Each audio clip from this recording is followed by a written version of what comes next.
ಎಲ್ಲರಿಗೂ ನಮಸ್ಕಾರ. ನಾನು ನಾಗರಾಜ್ ಕಲ್ಬಿಡ್ಗರ್. ಸ್ವಚ್ಛ ವಿಧಾನಸಭೆ ಅಭಿಯಾನ್ ಬೆಂಗಳೂರಿಂದ ಬೆಳಗಾವಿ ಕಡೆಗೆ ಹೋಗ್ತಾ ಇದ್ದೇನೆ. ಇವತ್ತು 2ನೇ ದಿನ.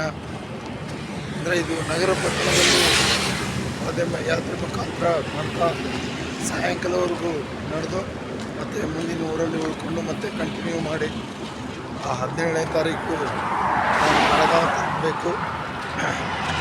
ಸೊ ನಿನ್ನೆ ದಿನ ಫ್ರೀಡಮ್ ಪಾರ್ಕ್ ಬೆಂಗಳೂರಿಂದ ಆರಂಭ ಮಾಡಿದ್ದು ಅಭಿಯಾನ. ಸೊ ನಗರದಲ್ಲಿ ಇದೇನಿದು ಸ್ವಚ್ಛ ವಿಧಾನಸಭೆ ಅಭಿಯಾನ ಅಂತ ಬೋರ್ಡ್ ಹಾಕೊಂಡು ಭಾರತದ ತ್ರಿವರ್ಣ ಧ್ವಜ ಮತ್ತು ನಾಡಿನ ಧ್ವಜವನ್ನು ತಗೊಂಡು ಹೋಗ್ತಾ ಇದ್ದಾರೆ. ಅಂದರೆ ತುಂಬ ಜನ ಕುತೂಹಲದಿಂದ ನೋಡ್ತಾಯಿದ್ರು. ತುಂಬ ಜನ ಮಾತಾಡಿಸಿದ್ರು.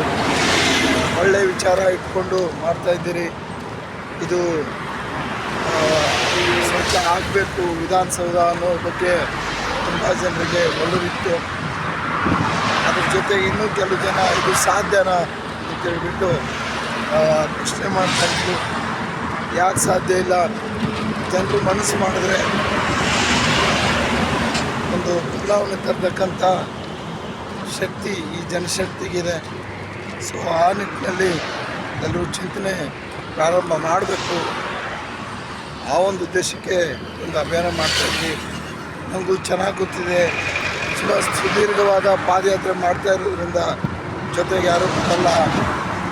ಹಾಗಂತ ನಾವು ಸುಮ್ಮನೆ ಕೈ ಕುತ್ಕೊಂಡು ಕೂಡೋಕ್ಕಾಗಲ್ಲ.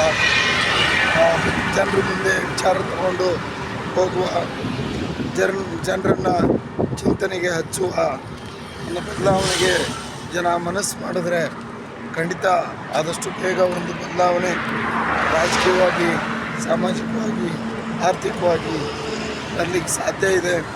ಹಾಗಾಗಿ ನಾನು ಜನರಲ್ಲಿ ಮನವಿ ಮಾಡ್ತೇನೆ, ಮನಸ್ಸು ಮಾಡಿ ಚಿಂತನೆ ಮಾಡಿ ಸೊ ಒಂದು ಬದಲಾವಣೆಗೆ ಎಲ್ಲರೂ ಒಂದಾಗಿ ಅಂತ ನಾನು ಕೇಳ್ಕೊಳ್ತೇನೆ. ಸೊ ಈಗ ಅಭಿಯಾನದ ಮುಖಾಂತರ ಇನ್ನೂ ಹಲವಾರು ಸಮಸ್ಯೆಗಳನ್ನು ನಾನು ಕೈಗೆ ಎತ್ಕೊಳ್ಳೋ ಇದ್ದೇನೆ ಮುಂದಿನ ದಿನಗಳಲ್ಲಿ. ಸೊ ನಮ್ಮ ಮುಂದೆ ಏನು ಜ್ವಲಂತ ಸಮಸ್ಯೆಗಳನ್ನು ಒಂದೊಂದಾಗಿ ಆಯಾ ಜಿಲ್ಲೆ, ಆಯಾ ತಾಲೂಕುಗಳಲ್ಲಿರ್ತಕ್ಕಂಥ ಸಮಸ್ಯೆಗಳನ್ನು ತಮ್ಮ ಮುಂದೆ ತಂದು ಈ ಕರ್ನಾಟಕದ ದರ್ಶನವನ್ನು ಮಾಡಿಸೋ ಒಂದು ಪ್ರಯತ್ನವನ್ನು ಮಾಡ್ತೇನೆ. ಸೊ ಹಾಗೆಯೇ ಒಂದು ಬದಲಾವಣೆಗೂ ಕೂಡ ನಾನು ಮನವಿ ಮಾಡ್ತಾಯಿದ್ದೀನಿ ಎಲ್ಲರಿಗೂ.